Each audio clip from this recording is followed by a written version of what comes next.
इसको permanent pictorial cancellation PPC कहते हैं। फिलैटली की दुनिया में जो स्टाम्प संग्रह की दुनिया है, डाक टिकट संग्रह की दुनिया है, इसमें इसका बहुत ही महत्व है। महत्व क्यों है कि हर व्यक्ति जब कहीं जाते हैं, आप कहीं 1000 पिक्चर क्लिक करते हैं, उसको फेसबुक पर पोस्ट करते हैं, इंस्टाग्राम पर पोस्ट करते हैं, प्रोफाइल पर डालते हैं, स्टेटस पर डालते हैं। क्यों डालते हैं? Because that creates a kind of memory.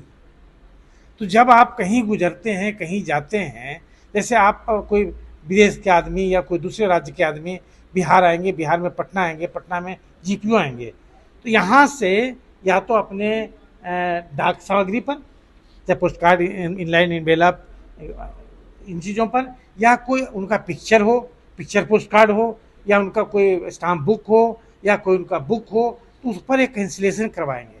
तो क्या होगा कि इस जगह को हमने घूमा है, ये जगह ऐसा है, और ये जगह का मेमोरी हमारा ये है। तो ये जो परमानेंट पिक्चोरियल कैंसिलेशन है, अब यहाँ जितना भी कैंसिलेशन होगा, पहले अभी गोल वाला कैंसिलेशन होता था ना, अब यहाँ जब भी कैंसिलेशन होगा तो इसमें इस बिल्डिंग का ही इमेज आएगा, क्योंकि ये बिल्डिंग अपने आप में बहुत आइकॉनिक बिल्डिंग है। ये इसको कहते हैं स्लेव गोथिक स्ट्रक्चर में बना हुआ है, और आज से 107 साल पहले बना था। मैंने 5 स्ट्रक्चर जो पटना में शुरू हुआ था, Patna GPO, Patna museum, Patna high court, Patna secretariat, 5 building at A time शुरू किया गया था। उसमें पटना जीपीओ भी था, और 1917 में ये चालू कर दिया गया था। इस बिल्डिंग में जीपीओ पहले थोड़ा बन गया था, लेकिन इस बिल्डिंग में 1917 में चालू हो गया था। तो 1917 के बाद से ये चला रहा है, और हम लोग नॉर्मल जो कैंसिलेशन है उसको यूज करते हैं। अब जितना भी कैंसिलेशन होगा तो इस बिल्डिंग को दिखाएगा, उसमें इसके आर्किटेक्चर को दिखाएगा, इसके जो गुंबद है उसको दिखाएगा, इसके जो गोथिक स्ट्रक्चर है उसको दिखाएगा। तो ये एक अलग स्ट्रक्चर है, ब्रिटिश स्ट्रक्चर है ये, इसको जो डिजाइन किया गया था, तो इस स्ट्रक्चर को भी दिखाएगा, और जो कि मेमोरी क्रिएट करेगा कि पटना जीपीओ का एक चीज़ है, इतना बड़ा कैंपस है, इतना बड़ा गार्डन है, ऐसी बिल्डिंग है, और यहाँ हमने विजिट किया। कितने लोग? हाँ, तो रोज जीपीओ कैंपस में 30,000 से 45,000 लोग आते हैं, जिसमें स्टाम्प संग्राहक 100, 200, 500, 1000 होते हैं। स्टाम्प संग्राहक जो होते हैं वही इस चीज़ को, वैल्यू को समझते हैं। ऐसे नॉर्मल लोगों के लिए है। जैसे मैं बताया ना कि आप कहीं जाते हैं तो पिक्चर खींचते हैं, अपना ही फोटो लेते हैं, अपना ही सेल्फी लेते हैं, या लोगों के साथ फोटो लेते हैं, और उसको फेसबुक पर, इंस्टाग्राम पे, लिंक्डइन पे, स्टेटस पे, प्रोफाइल पर पोस्ट करते हैं। क्यों करते हैं? क्योंकि आप वहाँ विजिट किए, वो लोगों को बताते हैं, वो जो विजिट किए एक मेमोरी क्रिएट होता है, आपने विजिट किया, स्टोरी बनता है। वो स्टोरी और मेमोरी को जिंदा रखने के लिए, फॉर इमोर्टलिटी देने के लिए, जब आप कैंसिलेशन करवाते हैं, स्टाम्प निकालते हैं, मई स्टाम्प बनाते हैं, तो उसको एक छोटा सा ही अमृत प्रदान करते हैं। ये तो आप आएंगे, अभी तो क्या वजह है? मेमोरी क्रिएट करता है।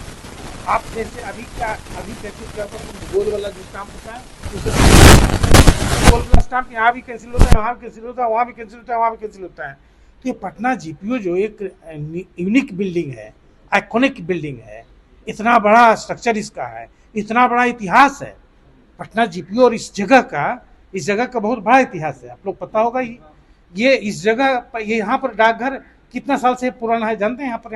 यहाँ पर डाकघर 250 साल पहले से डाकघर, यहाँ 250 साल, 1774 से पहले से यहाँ डाकघर है। उस समय इसका नाम, इस जगह का नाम था बांकीपुर, और इस शहर का नाम था अजीमाबाद। और विश्व का पहला डाक टिकट जो 3 डायमेंशनल था, मेटल में था, कॉपर में था, इसलिए कॉपर टिकट नाम दिया था। विश्व का पहला स्टाम्प इसी जगह से जारी हुआ था जहां पर हम खड़ा हैं। मतलब कितने गर्व की बात है ये। तो इतना आइकॉनिक बिल्डिंग है, ये कितना आइकॉनिक जगह है ये, तो इसका तो एक वैल्यू जो है वो वैल्यू कन्वे करेगा इसका कैंसिलेशन, इसका आर्किटेक्चर, इसकी मेमोरी, इसकी स्टोरी। हमने आज हिस्टोरिक डे है, जैसे आपको चीफ पीएमजी ने बताया बिल्डिंग के बारे में, जहां हम लोग खड़े हुए हैं। ये बिल्डिंग अपने आप में इंडिया की एक खूबसूरत बिल्डिंग में से, इंडिया की, केवल बिहार पटना की नहीं, इंडिया की। क्योंकि बहुत कम जो जनरल पोस्ट ऑफिस है जो इतना मेंटेन है, इतना सुंदर है। तो ये आज जो कैंसलेशन जो हुआ, परमानेंट पिक्टोरियल कैंसलेशन, इसका महत्व ये है कि जैसे इन्होंने कहा कि कभी आप अपने मेमोरी में इसको आप कैच करेंगे, जो आम नागरिक जो डाक टिकट संग्रह करता है वो भी जो नहीं करते हैं वो भी अपने लिफाफा पोस्ट कार्ड में इसको मोहर लगा सकते हैं। ये सबके लिए है। ये कैंसलेशन जो है ये केवल डाक टिकट संग्रहकर्ताओं के लिए नहीं है, आम आदमी भी, आप भी पोस्ट कार्ड लेके आएंगे, 25 पैसा का पोस्ट कार्ड, 50 पैसा का पोस्ट कार्ड, इस पर मुझे मोहर लगा दीजिए। तो ये सबके लिए है, आम आदमी के लिए है। ये कैंसलेशन जो है, परमानेंट पिक्टोरियल कैंसलेशन जो है, ये बिहार में कब से टिकट संग्रह? नहीं, मैं तो मेरा करियर है फिलाटेलिक ब्यूरो से शुरू हुआ है। मैं 53 साल से इसी विधा में हूँ। मैंने कई किताबें वगैरह लिखी हैं। मुझे एक डाक टिकट किताब इनका है। हाँ, डाक टिकट संग्रहकर्ता से मेरी पहचान है फिलाटेलिस्ट के रूप में। तो वो तो खैर अलग की बात है। फिलाटेलिक ब्यूरो जो है, जब आज़ादी के बाद 6 फिलाटेलिक ब्यूरो खुला था इंडिया में, उसमें पटना भी था। नहीं सर, आज के सर युवा वर्ग है खासतौर पर, जैसे देखा जाता है कि लोग मोबाइल में या अपने आप को संकुचित करते चले जा रहे हैं। तो इस व्यवस्था में आप क्या लोगों को कैसे प्रेरित करेंगे कि लोग भी टिकट संग्रह करें? और अभी तो जैसे जैसे टेक्नोलॉजी आ रहा है, टिकट संग्रह बढ़ रहा है। आजकल तो डिजिटाइज पूरा फिलाटेलिक एग्जीबिशन डिजिटल हो गया है।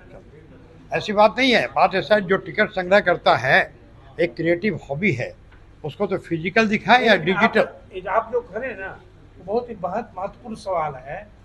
आप अगर अपने बच्चों को डाक टिकट से एक्सपोज कर दीजिए, तो आपके बच्चे मोबाइल पर जो डिस्ट्रैक्टेड रहते हैं दिन भर, कि खाना खिलाने के लिए भी उनको मोबाइल अब देना पड़ता है, आपको सुलाने के लिए मोबाइल देना पड़ता है। अगर आप डाक टिकट संकलन के विधा में या हॉबी में या शौक में उनको डाल दें और कोई काम में लग जाएं, तो ये बीमारी उनकी ख़त्म हो जाएगी। और ये बता दें आपको कि पूरे वर्ल्ड का एक रिसर्च है कि 2007 के बाद पूरे विश्व में अवसाद यानी डिप्रेशन बढ़ा है, क्योंकि उसके बाद ही स्मार्टफोन आया। फ़ोन स्मार्ट हो गया, आदमी डम हो गया कि मैंने अपना सब कुछ खो रहा है स्मार्टफोन के चक्कर में। तो ये बहुत ज़रूरी है जो आपने सवाल किया कि हम लोग कोई न कोई शौक को अपनाएं। खेल सकते हैं, फुटबॉल खेल सकते हैं, चेस खेल सकते हैं, पेंटिंग कर सकते हैं, स्काई वाचिंग कर सकते हैं, स्टार वाचिंग कर सकते हैं, ये गाना गा सकते हैं, म्यूजिक कर सकते हैं, डांस कर सकते हैं, कॉइन कलेक्शन कर सकते हैं। कोई भी हॉबी हम लोग करें, लेकिन जितनी भी हॉबी है उसमें सबसे बड़ी हॉबी फिलैटली है। पूरे विश्व में 20 करोड़ से ज़्यादा लोग फिलैटली को फॉलो करते हैं, और इस हॉबी को कहा ही जाता है king of hobby and hobby of Kings. Hobby of Kings क्यों कहा जाता है?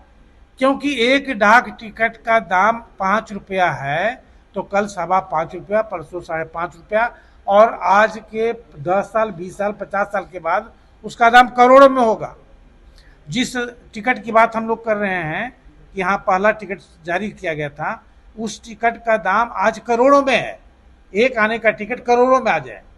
उसी तरह मैंने एक टिकट को गुयाना वाला ना, ब्रिटिश गयाना का टिकट जो है वो 100 करोड़ में दाम उसका है। तो स्टाम्प का दाम बढ़ता है। और पूरे विश्व का जो रिसर्च है कि पिछले 100 साल में स्टाम्प ने करीब 12% का रिटर्न दिया है, CAGR, जो किसी प्रोडक्ट ने दिया है, किसी एसेट ने नहीं दिया है। न गोल्ड दिया, न रियल एस्टेट दिया, न स्टॉक मार्केट दिया, लेकिन स्टाम्प 12% से ज़्यादा के रिटर्न दिया पिछले 100 ईयर्स में, 100 साल। तो ऐसे ही तमाम खबरों के लिए आप सभी बने रहिए हमारे साथ और देखते रहिए बिहार उज्ज्वल न्यूज। अब तक हमारे YouTube चैनल को सब्सक्राइब नहीं किया है तो जल्दी से सब्सक्राइब कर लीजिए। फेसबुक पेज को भी फॉलो कीजिए। वीडियो पसंद आए तो खूब लाइक कीजिए, शेयर कीजिए, कमेंट कीजिए। वीडियो देखने के लिए आप सभी का धन्यवाद।